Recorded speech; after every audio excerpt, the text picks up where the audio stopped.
Hi ಎಲ್ಲರಿಗೂ ನಮಸ್ಕಾರ. Welcome back to Usha Karthik YouTube channel. ಇವತ್ತು ರವೆ ರೊಟ್ಟಿ ಹೇಗೆ ಮಾಡೋದು ಅಂತ ನೋಡ್ಕೊಂಡು ಬರೋಣ.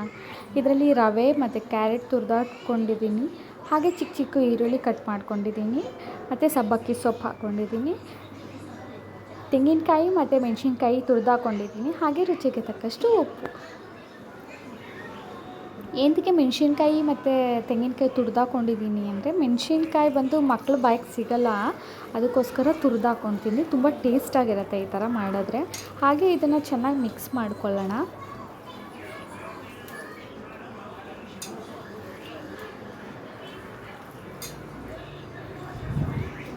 ರೊಟ್ಟಿ ತಟ್ಟ ಥರ ಇದ್ದರೆ ಸಾಕು. ರವೆ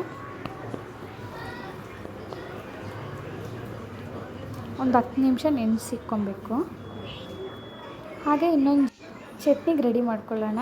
ಚಟ್ನಿಗೆ ತೆಂಗಿನಕಾಯಿ, ಸ್ವಲ್ಪ ಈರುಳ್ಳಿ, ಮೆಣಸಿನ್ಕಾಯಿ, ಕೊತ್ತಂಬರಿ ಮತ್ತು ಒಂಚೂರು ಹುಣಸೆಹಣ್ಣು ಮತ್ತು ಕಡಲೆಪಪ್ಪು ಹಾಕ್ಕೊಂಡು ರುಚಿಗೆ ತಕ್ಕಷ್ಟು ಉಪ್ಪು ಹಾಕ್ಕೊಂಡಿದ್ದೀನಿ. ಹಾಗೆ ಅದನ್ನು ಮಿಕ್ಸಲ್ಲಿ ರುಬ್ಕೊಳ್ಳೋಣ. ತುಂಬ ಚೆನ್ನಾಗಿರುತ್ತೆ, ಒಂದು ಸಲ ಟ್ರೈ ಮಾಡಿ ನೋಡಿ ಈ ಚಟ್ನಿನ. ಹಾಗೆ ರವೆ ತಟ್ಟಾಕೊಂಡಿದ್ದೀನಿ, ತುಂಬ ಟೇಸ್ಟಾಗಿದೆ. ಒಂದು ಸಲ ಟ್ರೈ ಮಾಡಿ. ಹಾಗೆ ಹೇಗಿತ್ತು ಅಂತ ಕಮೆಂಟ್ ಮಾಡೋದನ್ನು ಮಾತ್ರ ಮಾಡಿದ್ದೀವಿ. ಬೇಗ ಆಗೋಂಥ 5 ನಿಮಿಷಕ್ಕೆ ಆಗೋಂಥ ರೆಸಿಪಿ.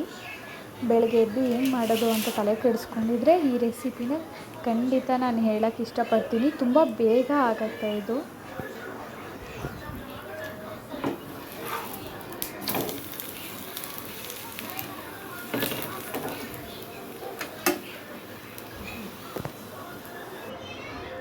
ರವೆ ರೊಟ್ಟಿ ರೆಡಿಯಾಗಿದೆ, ಬಿಸಿ ಬಿಸಿ ಮತ್ತು ಚಟ್ನಿನೂ ರೆಡಿಯಾಗಿದೆ.